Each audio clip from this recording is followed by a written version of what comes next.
የሰው ልጅ ሰው የሚባለው በአካሉ አይደለም፣ በስጋው አይደለም፣ በነፍሱ ነው፣ በሩሑ ነው፣ በቀልቡ ነው። ቀልቡ ንቁ የሆነ ንጹህ የሆነ ከአላህ ጋር ያለው ግንኙነት ያማረለት ሰው ሰው ይባላል፣ የተከበረ ሰው።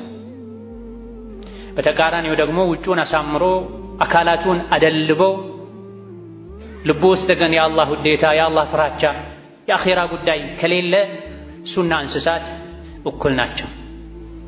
ኡላኢከ ከልአንዓሚ በልሁም አضል፣ ኧረ እንደው ከእንስሳትም የባሱ የከፉ ናቸው ብሏል አላህ ተባረከ ወተዓላ። እነዚያ የካዱ ይበላሉ፣ ይጠጣሉ፣ ይጣቀማሉ በዱንያ ጀሀነም የነሱ መግቢያ ናት ብሏል አላህ ተባረከ ወተዓላ። አካሉን ማደለብ ላይ ተጠምዶ ሩሑን የሚረሳ ዱንያውን ማሳመር ላይ ተጠምዶ አኺራውን የሚያፈርስ እንዲህ አይነት ሰው ሰው አይባልም በሐቂቃው። ውጩ ቅርጹ አካሉ ሰው ቢመስል ወደ ልባችን መለስ ብለን አካላችንን ምግብ እንደምንመግበው ሁሉ ልባችንን ኢማን ልንመግበው፣ አላህ የሚወደውን ልንወድ፣ አላህ የሚጠላውን ልንጠላ፣ የአላህን ውዴታ ከማንም በላይ ልናደርግ ልናስቀድም፣ አላህ የሚወደውን እየሰራን ወደ እሱ ለመቃረብ ልንጥር ይገባናል። ምን ወደውን እየበላን ምን መርጠውን እየለበሰን ብቻ ዱንያ ላይ ኖረን አኺራን ልንረሳ አይገባም፣ ልናፈርስ አይገባም። ዱንያን ለማሳመር የምንጥረውን ብዙ እጥፍ አኺራችንን ለማሳመር ልንጥር ይገባናል።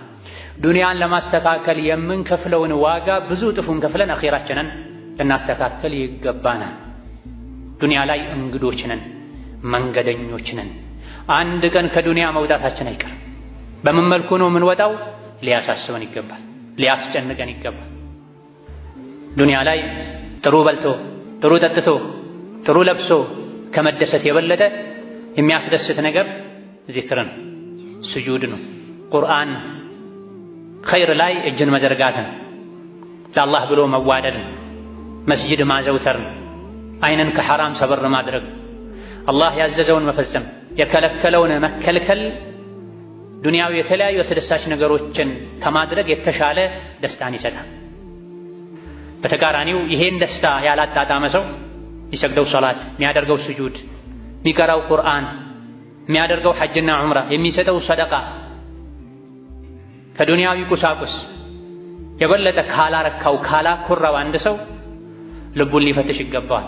ኸይር ስራ ላይ ማንጸናው ማንቀጥለው፣ ኸይር ላይ ማንሽቀዳደመው፣ ለኸይር ማንጓጓው የምንሰራውን መልካም ስራ ጥፍጥናውን ስላላገኘ ነው፣ ስላልቀመስ ነው።